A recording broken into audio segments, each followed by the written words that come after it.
Eu quero dizer que você que está aqui, sendo visitante ou não sendo visitante, você está aqui porque o Senhor quer continuar falando no teu coração.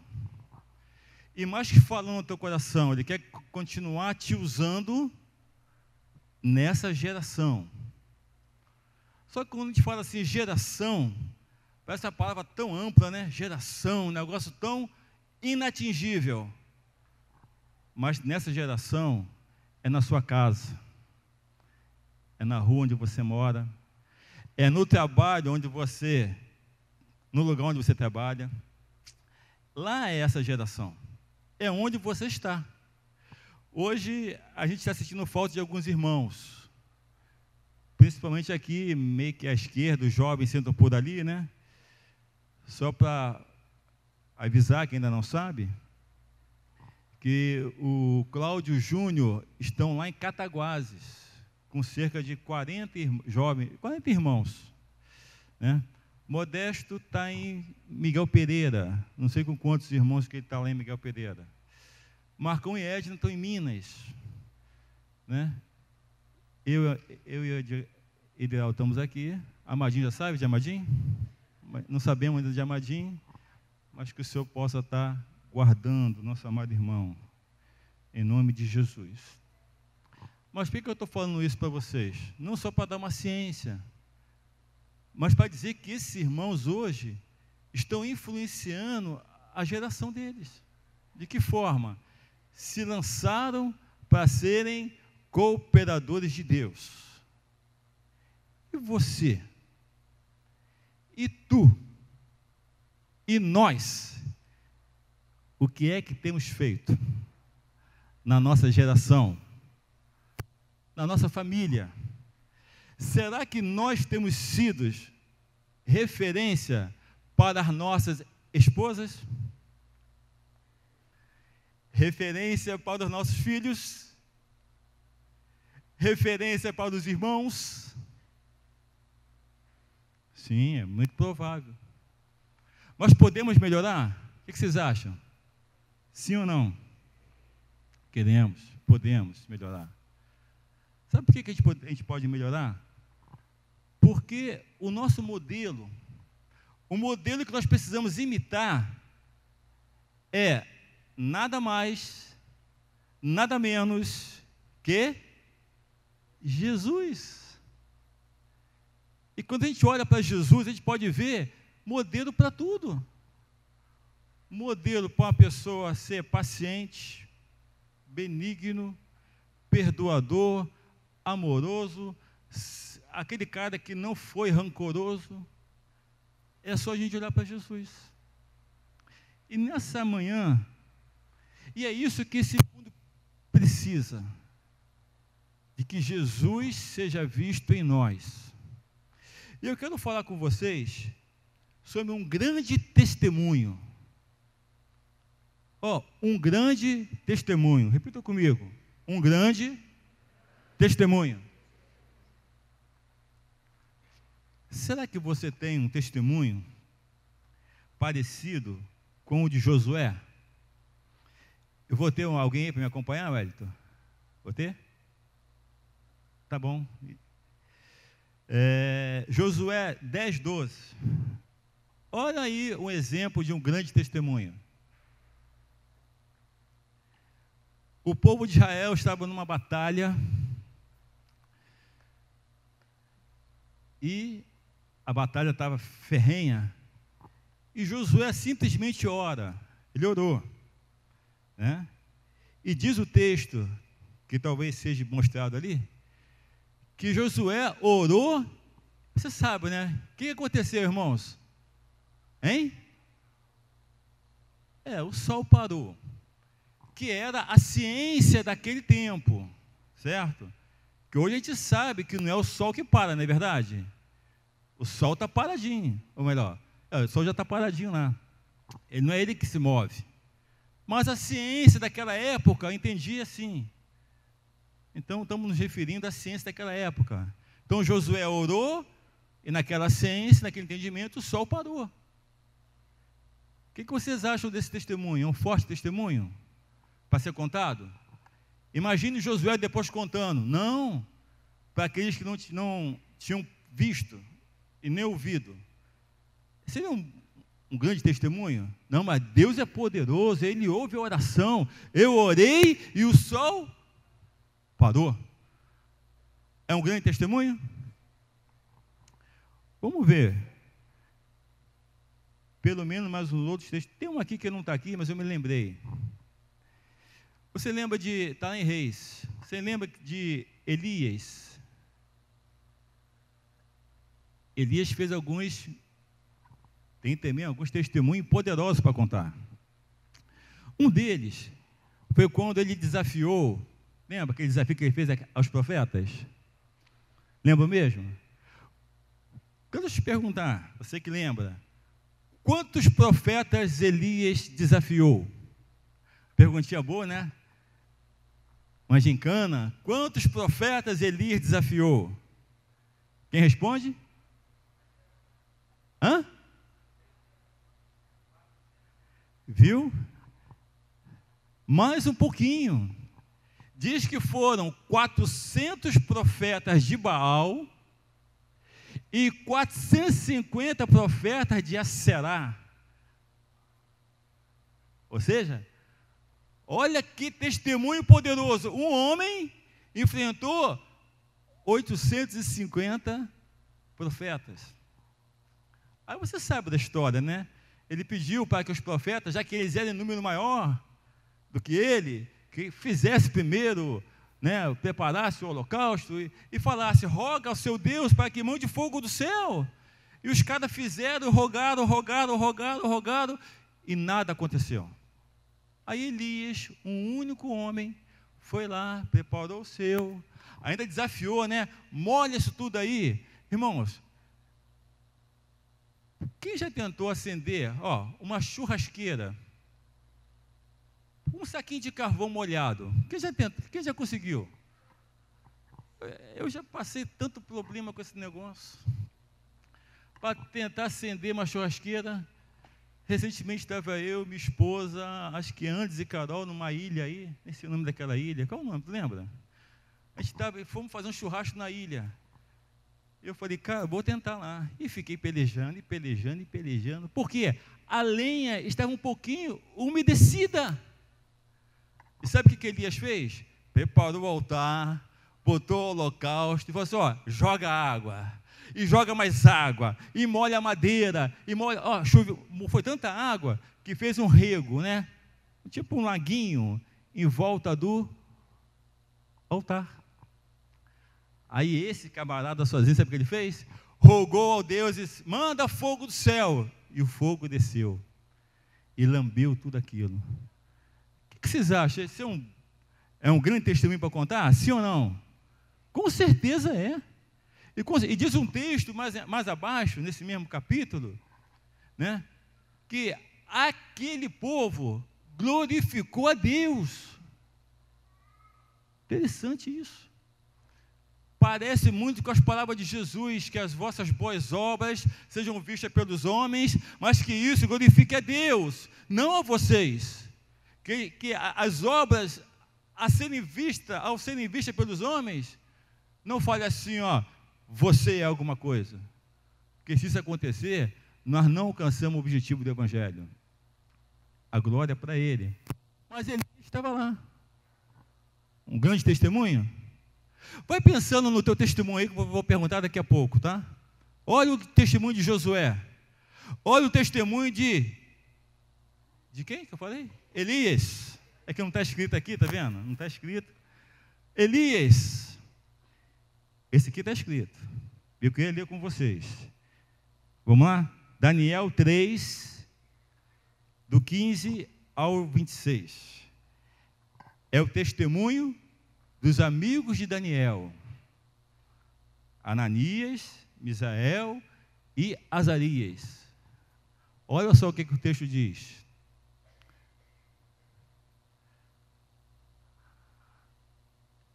(15), né? Isso mesmo.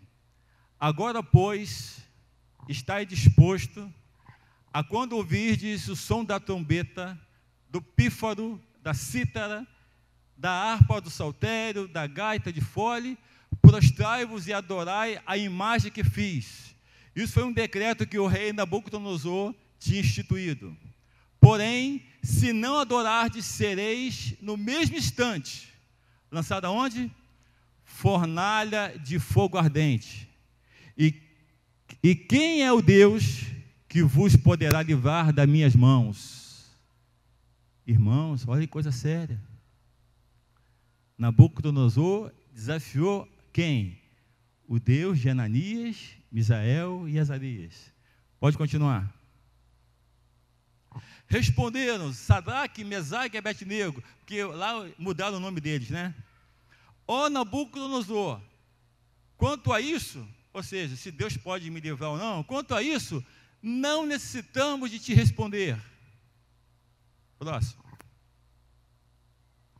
Se o nosso Deus, a quem servimos, quer livrar-nos, Ele nos livrará da fornalha de fogo ardente e das tuas mãos, ó rei. 18. Se não, fica sabendo, ó rei, que não serviremos a teus deuses, nem adoraremos a imagem de ouro que levantastes. Então, Nabucodonosor se encheu de fúria e, transformando o aspecto do seu rosto contra Sadraque, Mesaque e Abednego, ordenou o quê? Preste atenção, acendesse a fornalha 7 vezes mais do que se costumava. 20. Ordenou aos homens mais poderosos. Não chamou os caras assim como eu, não, barrigudo, todo magro, não. Chamou quem? Está lá escrito, ó. E ordenou aos mais poderosos que estavam no seu exército, que atasse a Sadraque, Mesaque e Abednego e os lançasse aonde? Na fornalha de fogo ardente. Mais um. Então, estes homens foram atados com os seus mantos, suas túnicas, chapéus e outras roupas, e foram lançados na fornalha sob maneira acesa. Olha que testemunho, irmãos. O que acontece? Porque a palavra do rei era urgente e a fornalha estava sob maneira acesa, a chama do fogo matava. Ah, detalhe. Estava tão quente o lugar, que esses caras, os melhores soldados do exército deles, ao se aproximarem para jogar lá embaixo, os discípulos de Jesus, vamos pensar assim? O que aconteceu com eles? Morreram. Pode passar. Estes 3 homens, Sadraque, Mesaque e Abednego, caíram atados dentro da fornalha sob maneira acesa. Então o rei Nabucodonosor se espantou e se levantou depressa e disse aos seus conselheiros: não somos nós 3 homens atados dentro do fogo? Respondeu ao rei: é verdade, ó rei. Mais um. Acabou? 25. Ah, já passou já?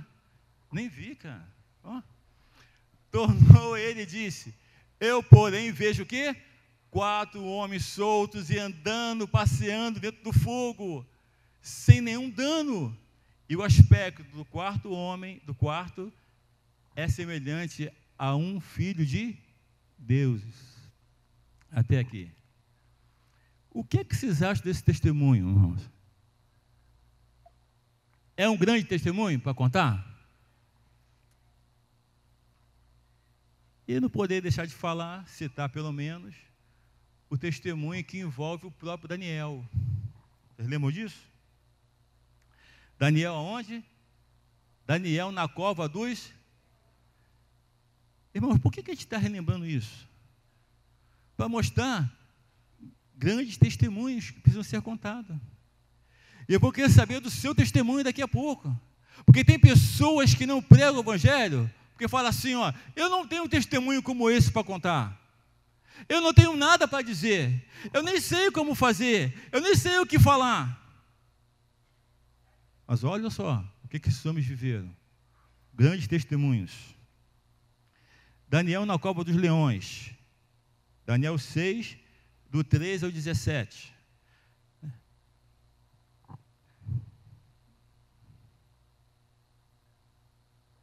Eu sei que você já sabe, mas a palavra é alimento para nós.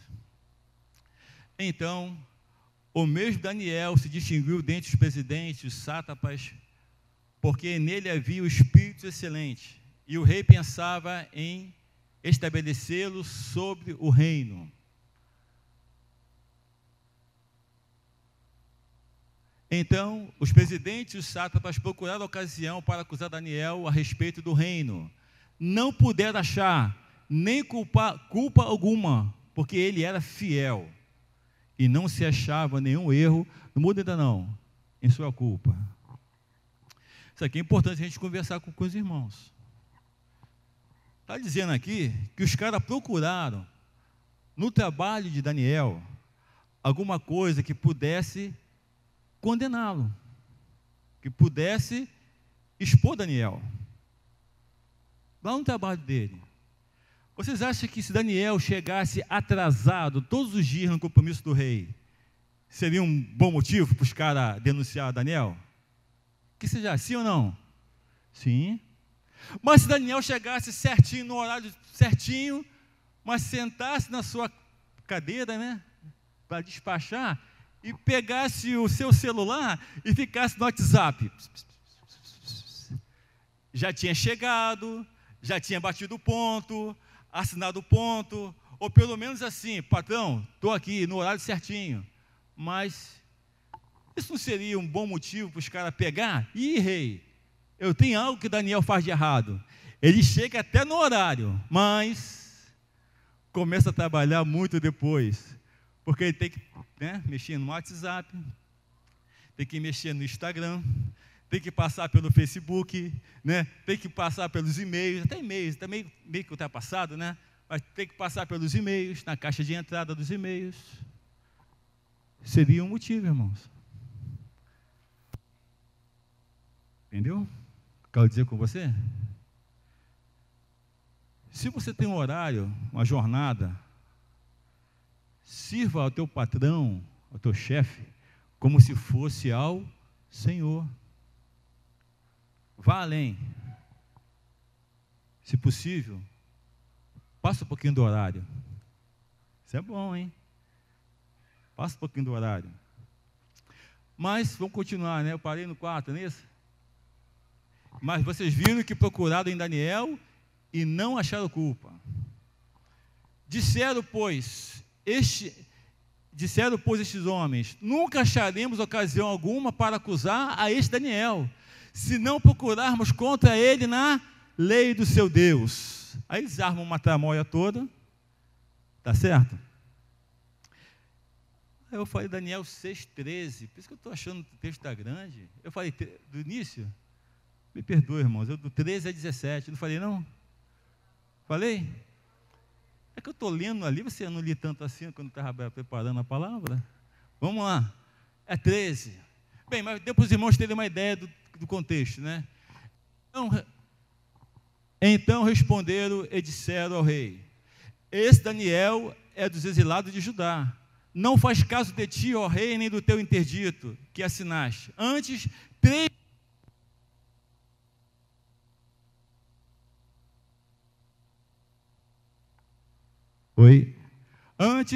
3 vezes por dia, o que ele fazia? Fazia sua oração.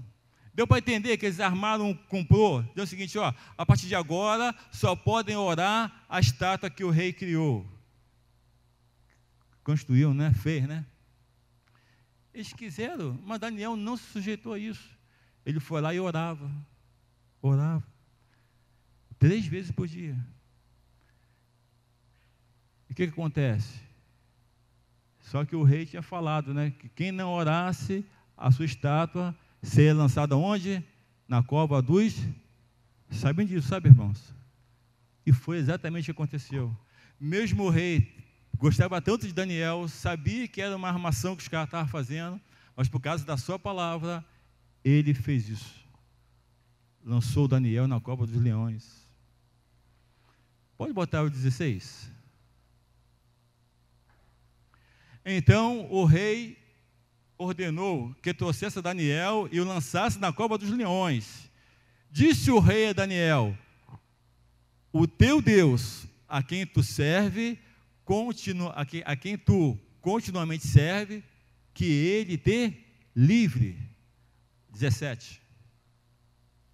Foi trazida uma pedra posta sobre a boca da cova, selou-a o rei com seu próprio anel e com o dos seus grandes, para que nada mudasse a respeito de Daniel. E o rei aquela noite passou muito mal, passou uma noite difícil. E logo de manhã ele vai lá e pergunta: Daniel? E ele responde: rei, eu estou aqui, porque não foi achado nada de errado em mim, e Deus me poupou. E diz o texto mais abaixo, que o rei manda pegar aqueles acusadores todinho, joga na cova dos leões, e antes que eles tocassem o chão, os leões tinham devorado, não foi um homem só não, todos eles. O que vocês acham? É um grande testemunho para contar? Imagine Daniel aqui no nosso meio agora, falando isso para vocês: olha, eu estava lá, seria uma outra, um outro momento, né? Se o próprio Daniel viesse aqui e falasse com vocês isso. Não, aconteceu comigo. Eu estava lá, eu fui jogar na cova do leão, o anjo veio e fechou a boca do leão. Irmãos, imagina o salseiro que seria essa reunião. A gente lembrando aqui já é algo que nos edifica. Imagina o próprio Daniel falando. Tem pessoas que não se acham capacitadas por não ter experiência como esses irmãos tiveram. Foram entregados à morte. Mas eu quero ler um texto com você que diz que nós também somos entregues à morte. 2 Coríntios, capítulo 4, versículo 11. Nós também somos entregues à morte.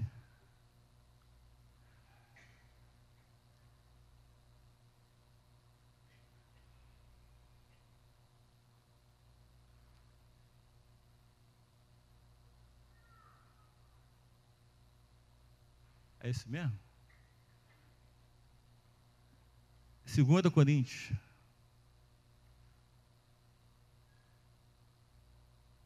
Quatro, 11. Nós que vivemos, somos sempre entregues à morte, por causa de Jesus, para que também a vida de Jesus se manifeste em nossa carne mortal. Da mesma forma como eles foram, nós também somos entregues à morte. Mas eu ainda não tenho um testemunho para contar. Você pode falar assim, ó, o de Daniel foi muito bom, o de Josué foi muito bom, de Elias foi excelente, mas o meu, faz assim, ó, o meu testemunho. Faz assim, ó, qual será o meu testemunho que eu tenho para contar? O que você acha? Qual é o teu testemunho poderoso que você tem para contar? Você sabia que você tem um testemunho poderoso para contar? Quem sabia? Faz assim, irmãos. Eu só vou fortalecer. Ó, faz assim de novo para eu ver. Você sabia que você tem um testemunho? Está bem dividido o negócio. Qual será o testemunho que você tem para contar? Alguém aqui já orou e o céu parou? O céu parou aí. A terra parou? Alguém aqui já orou e o fogo desceu do céu? Alguém aqui já foi jogado na cova dos leões?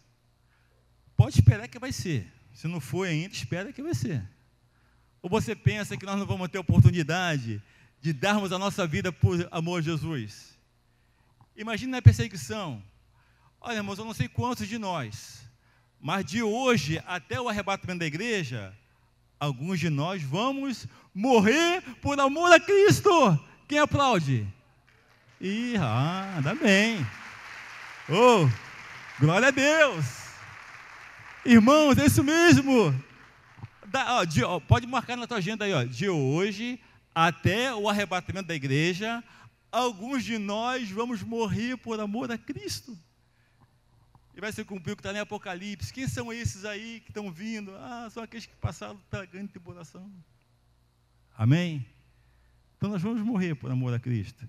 Mas qual é o nosso testemunho, irmãos?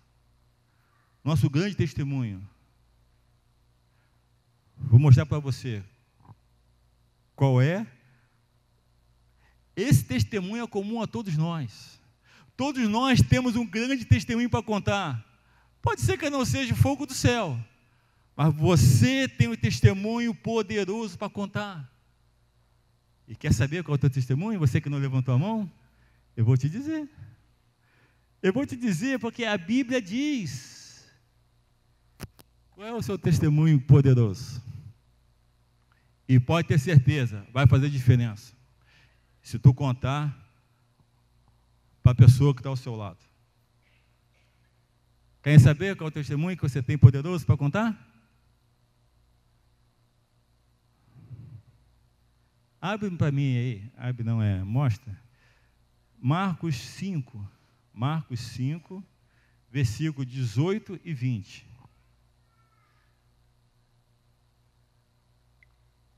Eu posso afirmar que é um testemunho poderoso, porque quem disse foi Jesus. Marcos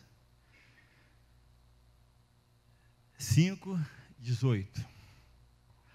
Ao entrar Jesus no barco, suplicava-lhe o que fora endemoniado, que o deixasse estar com ele. Bem, isso aí é aquela passagem que Jesus vai lá na região de Gadara e encontra aquele endemoniado, né? Dá aquele mover todo e já está no finalzinho da visita de Jesus àquela cidade. Ao entrar Jesus no barco, suplicava-lhe, quem suplicava? O endemoniado, que fora curado. Deixa-o estar contigo. 19. Jesus, porém, não lhe permitiu, mas ordenou-lhe, vai para a tua casa, a casa. Esposa, esposa, filhos, filhas, vamos botar aqueles que chegaram depois, que são filhos também, os genros, as noras, os netos. Alguém aqui tem bisneto? Tem? Não, eu tô na fila para ser bisavô. Já tem bisneto? Ih, já me passou, viu? Tem bisneto.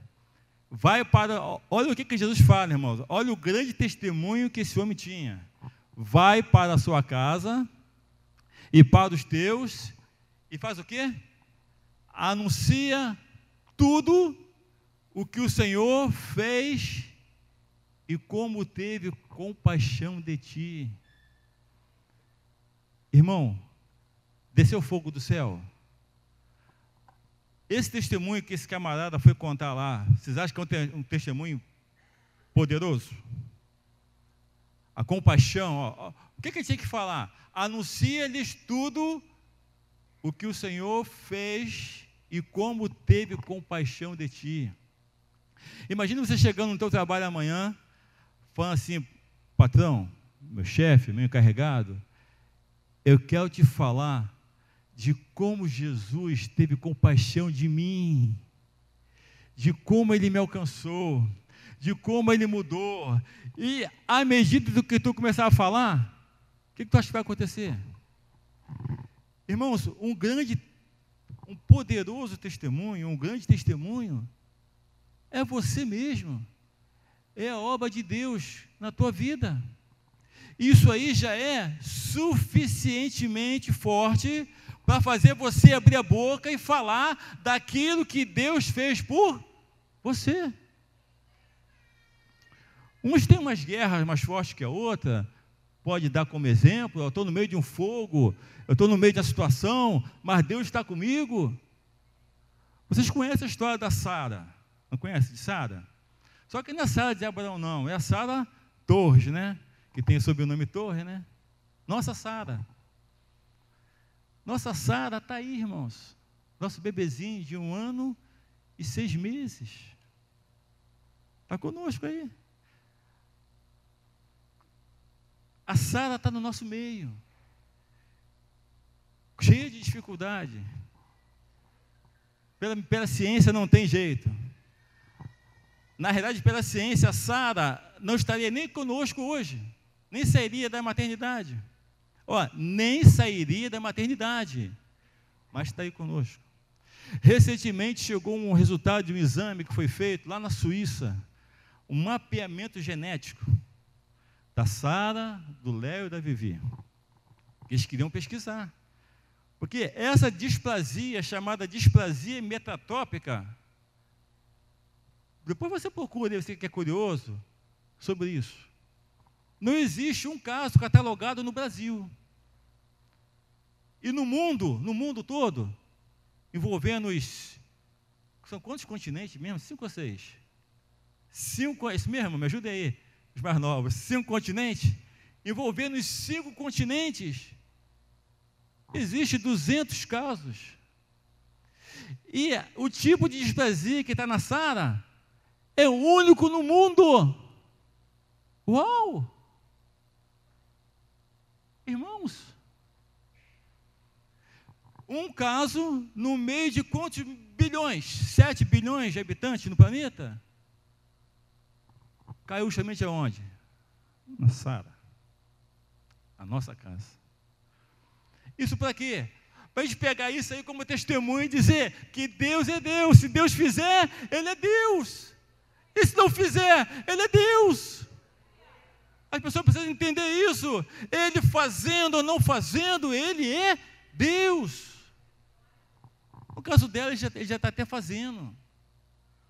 A gente chega nesses caras que estudam genética, mapeamento, não sei de quê, os cabeções na área, ela é diferente. Não, doutor, é o milagre de Deus. Ela é diferente, não é, doutor, é Deus. Será que a Sara veio só para confundir esses camaradas todos? Bem, irmãos, por que eu estou contando isso para vocês? Porque é testemunho.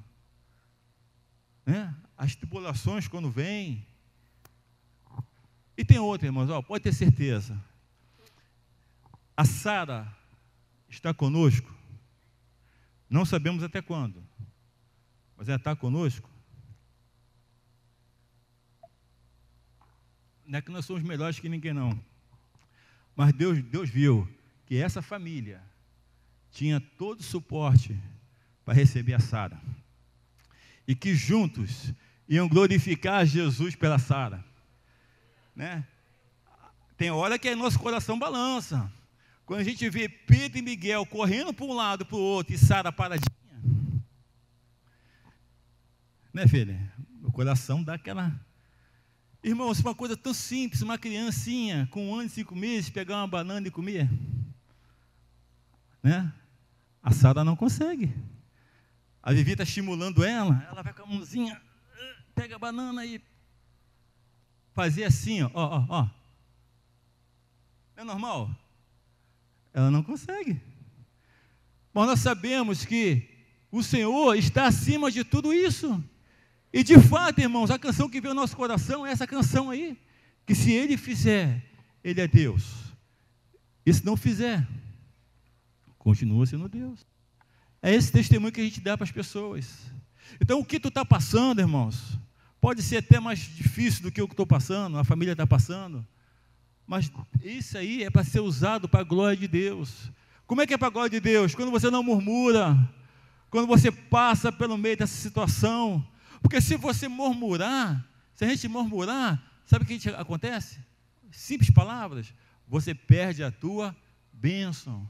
Então, se Deus te deu, se Deus confiou a você, é porque você tem a condição nele de vencer esses obstáculos. Isso aí vai gerando testemunho na sua vida. Olha, falem o que Deus fez por você. Se a gente, irmão, falar só isso, os irmãos estão lá em Cataguases, daqui a pouco a gente vai estar lá em Saracuruna, na praça. Quinta-feira está chegando aí, estamos em Guilherme da Silveira. Embora tenha irmãos que estão ali com mais assiduidade do que eu, mas estão lá pregando. Irmãos, se a gente for nesses locais, somente para falar assim, eu vim aqui para te falar da compaixão de Deus para comigo. Olha, irmãos, e por que esse aqui é um testemunho grande? Um grande testemunho para se contar? Porque esse simples testemunho mudou a vida de 10 cidades. Fala assim, ó, 10 cidades, 10 cidades, 10 cidades. O que esse homem fez? Ele evangelizou 10 cidades. Falando do quê? Da compaixão de que Deus teve por ele. Estão entendendo, irmãos? Parece uma coisa pequena, né? Falar do que Deus fez por você. Mas experimente falar. Experimente chegar em casa e falar. Experimente chegar no trabalho e falar. Você que mora num lugar que tem várias pessoas, desce lá para baixo, vai lá embaixo, e experimenta falar da compaixão que Deus teve por você. Se isso não vai alcançar eles também. E foi isso que Jesus falou, ó, vai lá e fala da compaixão, fala do que eu fiz por você. Eu quero te dizer isso, ó, que a gente possa sair daqui hoje. Se tu já faz isso, isso eu já faço. Irmão, continue fazendo mais ainda. Se tu faz para uma pessoa num dia, procure fazer para duas, dá o teu testemunho. E você que não faz, você que nem sabia que tu tem um testemunho poderoso para contar, eu quero te animar a você fazer.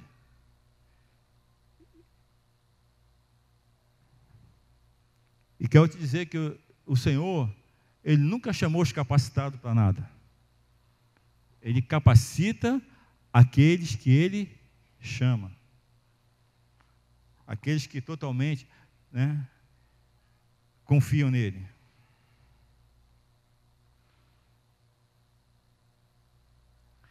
E por que a importância, irmãos, da gente contar o nosso testemunho? Eu vou concluir com isso, com essa palavra. Por que a importância da gente compartilhar? Falar. Simples, Romanos 10. Como crerão se não há quem pregue? Como ouvirão? Como eles vão ouvir a palavra? É através de você. Ó, tenha você a idade que tiver. Está vivo? É um instrumento na mão de Deus. Está na prova? É um instrumento na mão de Deus. Está no hospital amanhã? Vai fazer exame? É um instrumento na mão de Deus. Vai atender alguém? É um instrumento na mão de Deus. Porque, irmão, como crerão? Como eles vão crer? Se não houver quem pregue. Pregar o quê? Já falei. O teu testemunho. A compaixão que Deus teve por você. É isso que você vai falar. Se tem mais coisa para falar, fale. Mas se não tem nada, saia-se de casa. Eu vou falar aquilo que Deus fez por mim. Irmãos, lembra de um ditado que fala assim, ó, quanto a fatos, não se tem argumento? Você até pode falar de Josué, os caras vão falar assim, não, mas isso aconteceu não, porque, né, o sol não se mexe, está furado. Eles vão querer arrumar desculpa para tudo. Tem certeza que aqueles eram leões mesmo? Ou eram filhotes de leão, que não tem nem, né, pequenininho, não dá nem para comer ainda, bebe leite? O que vocês acham? Irmão, vão arrumar desculpa para tudo. Jesus morreu mesmo na cruz? Eu não vi, eu não estava lá. É ou não é, irmãos? Noé construiu uma arca. Vocês viram agora a réplica da arca? Quem viu no WhatsApp? Irmãos, uma coisa monstruosa. E Noé, ó, sem martelo, sem máquina de furar, sem nada, construiu uma arca igual aquela. Entendeu, irmãos? Mas é o Senhor. Eu quero te falar o seguinte, ó.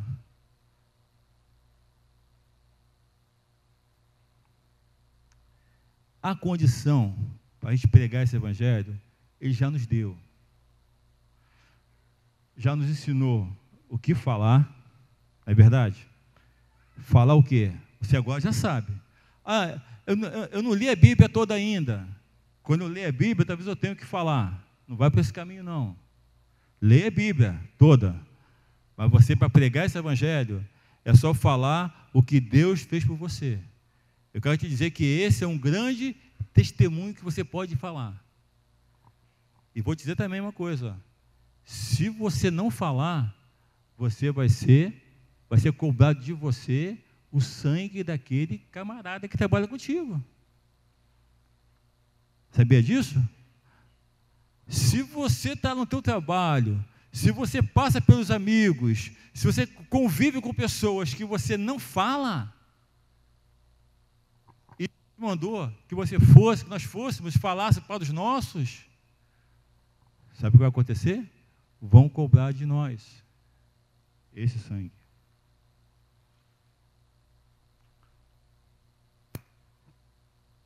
E a condição que o Senhor já nos deu, sabe qual é?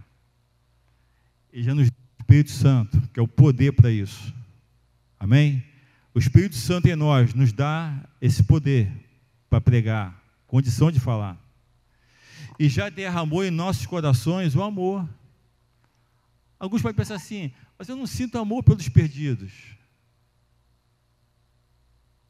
Você já parou para pensar? Você e os perdidos, você ama os perdidos?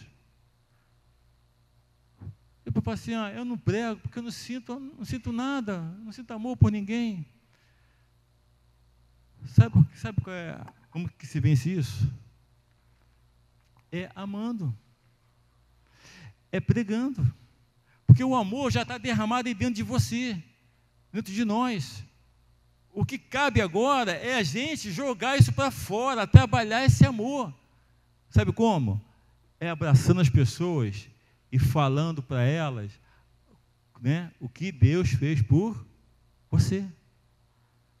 Irmão, experimente fazer isso.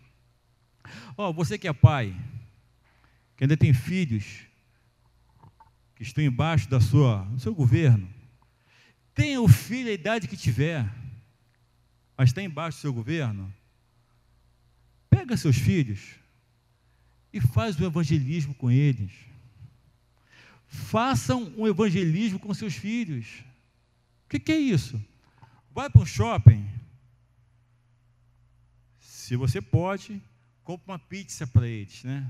Gasta ali R$50, compra uma pizza, de preferência pizza de farinha de arroz. Vai uma dica aqui para vocês, tá? Farinha de arroz, porque o outro tem glúten, faz mal para a saúde. Eu estou aprendendo com a minha esposa, faz mal para a saúde, coisa e tal. Depois de ter lanchado, tu está lá na praça da alimentação, sentado, um montão de gente. Sabe o que você faz? Filho, filha, vamos agora pregar o Evangelho de Jesus. Irmãos, experimentem isso. Quantos aqui já fizeram isso? Fala assim para eu saber. Quantos fizeram isso? Quantos já saíram com os filhos com essa missão? Só eu e a Mônica? Irmãos, Rose, Ederaldo, vocês não sabem o que estão perdendo. Puxa, desperta. Pega seu filho hoje. A gente faz tanta programação, né? Pega seus filhos e vai lá. Eu falei shopping, pode ir para a praia, onde tu quiser. Fica lá. Dá um exemplo para ele. Não sabe como fazer? Você vai lá com seus filhos. Fala assim, uma família ali, boa noite, boa tarde, sei lá. Eu queria falar de Jesus para você. Você quer ouvir sobre Jesus? O que eu acho que pode acontecer? Só duas coisas. Sim ou não. Nós já passamos por isso. Que Jesus nada, quem é esse Jesus? Tá bom, não quer? Vai para a mesa ao lado. Irmão, eu tenho certeza que alguém vai ouvir. Pode falar.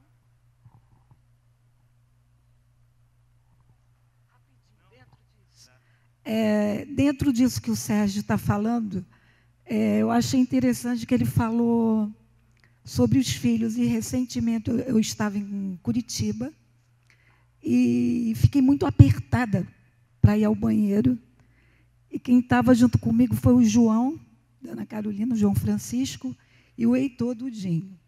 Ai, vovó, vamos procurar então um lugar para você ir. Aí eu fiquei procurando para ver se tinha uma lanchonete, alguma coisa, e encontrei um salão de beleza. Eu falei, ai, vou ver se eu vou aqui.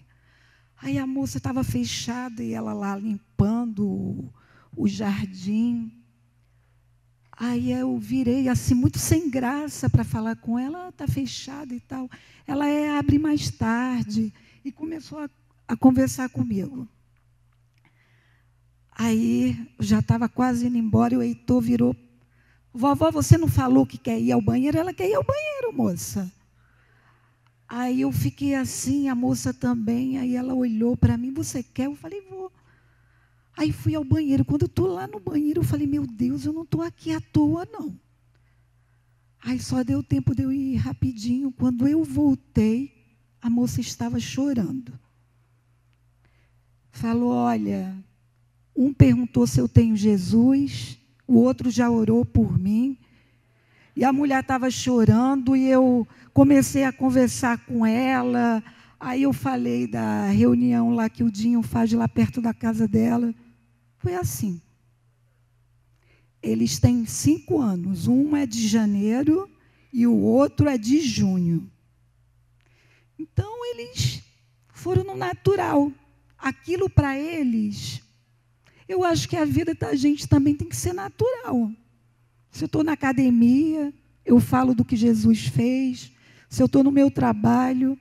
Então, é isso, irmãos. Eu queria estar falando para vocês que isso deve ter o quê? 1 mês, né, amor?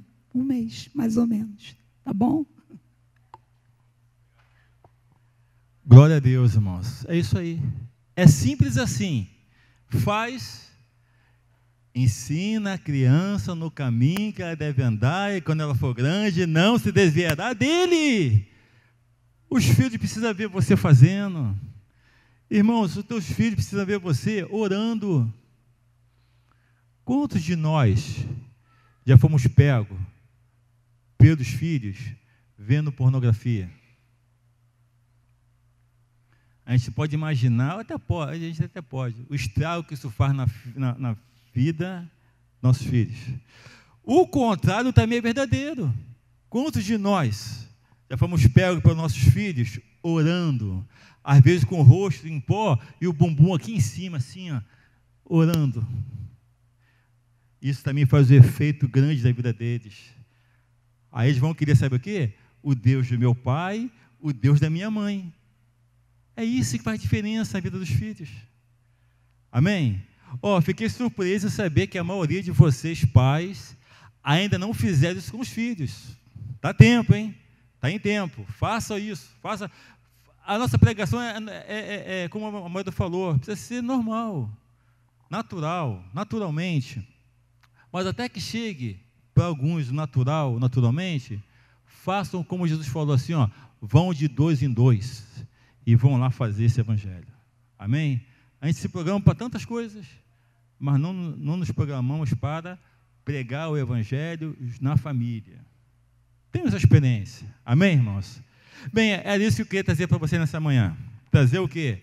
Que você tem um testemunho poderoso para contar. E qual é? Quem responde para mim?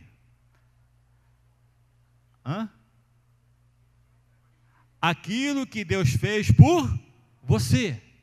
Esse é o testemunho poderoso. Se tiver outros sobre Sara, como nós temos, você também deve ter mover de Deus, você conte também. Mas se não tiver nada para contar, tu tem esse. Aquilo que Deus fez por mim. E isso vai alcançar vidas lá fora. Porque vai testemunhar. E quanto a fatos, não tem argumento, como eu estava falando. Você fala assim, ele fez por mim. A pessoa te conhece. Sabe como você era. E sabe como você está. Vai dar o quê? Glórias a Deus. Vai reconhecer que Deus, de fato, fez na sua vida. Amém, irmãos? Vamos orar? Em nome de Jesus? A gente pode ficar de pé? Nesse momento?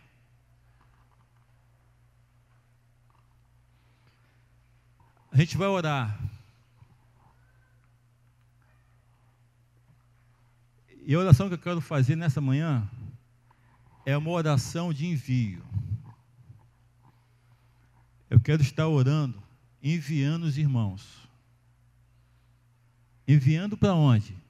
Para a sua casa.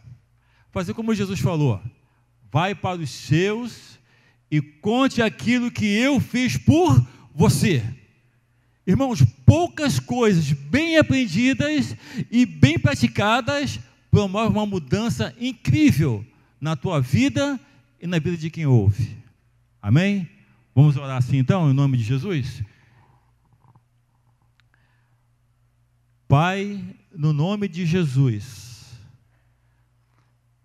o que estava no meu coração, Senhor, é comunicar aos meus irmãos desse testemunho poderoso que cada um de nós carrega dentro de si, Senhor. Eu quero te pedir para que eles tenham isso revelado em seus corações, revelado pelo teu Espírito Santo, Senhor, que aquilo que a obra que tu fez em nós, ela é suficientemente forte para mostrar que Jesus está vivo, Senhor, e que Ele pode fazer na vida de qualquer pessoa. Se Ele fez em nós, Ele pode fazer também na vida daquela pessoa, Senhor. Pai, eu quero enviar os meus irmãos embaixo da Tua palavra, Senhor, para que eles possam voltar para as suas casas, voltar para o convívio ali onde eles moram, aquela rua, aquele bairro, aquele condomínio, Senhor, voltar para aquele lugar, sabendo da responsabilidade que tem de contar aquilo que Tu fez por eles, Senhor. Queremos ver isso como responsabilidade, compromisso assumido contigo, Senhor. E que eles sejam cheios do Espírito Santo, que ele tenha essa unção, que seja derramado sobre as nossas cabeças nessa manhã, essa unção, esse Espírito, Senhor, para que possamos andar nos teus caminhos e cumprir a tua vontade. É o que eu te peço junto com meus irmãos, Senhor, em nome de Jesus. Amém.